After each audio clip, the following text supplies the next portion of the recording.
Good afternoon, everyone. I bought a $5 bag of bird feed that was actually sunflowers.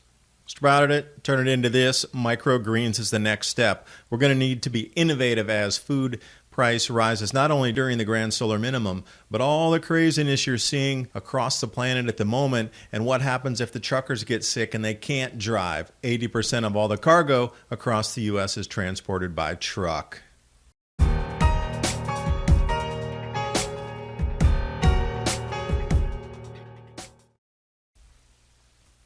And on my Patreon channel, Adapt 2030, I've been diving into supply chain disruptions, things I can't really talk about here on this channel, but I'm trying to put some causations into a possible disruption in not only cargo, but the food supply chain, especially fertilizers moving forward into the planting season, and all things food and shipping coming out of the Asian continent.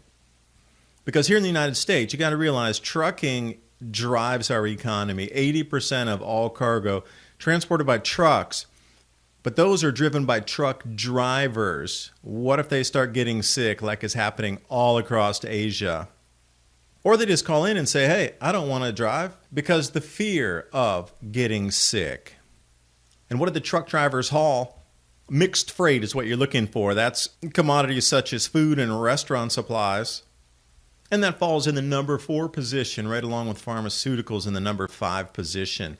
If either of those stop coming because of either roadblocks or truckers not driving, you'll have to think outside of the box. And speaking of box stores, there's limits already. So you know something's happening with the absurd amount of mass buying. Limits in stores, deliveries delayed. But my results here sprouting out a bag of bird seed.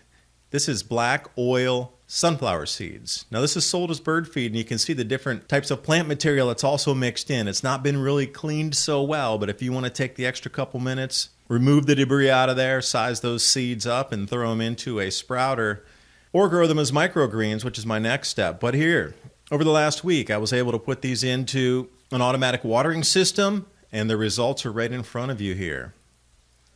Now the seed shells are still on there, which I had to go through and pull off myself, put them in a bowl of water, shake it around. Was able to clean those really well. But you can see it was about a 60-65% sprout rate versus what you might buy with premium seed. Now there's still a lot that we're opening, and they're opening at different times in there. I took all those and just threw them into a tray and then see what happens from that point forward. Didn't really want to waste them because there are some that are starting to open. But the full rate that you would look for in microgreen professional operations or sprouting, a little bit low on the yield there. But for home use in a pinch, think about going and finding something that could be used for or labeled as a different purpose. Because if you're going to Costco, Sam's, supermarkets, and you're looking for something premium seed, it's going to cost you more in that little tiny bag. That was a 5-pound bag for under $5 US, and I got a handful of freshly grown greens out of that. So how innovative can you be?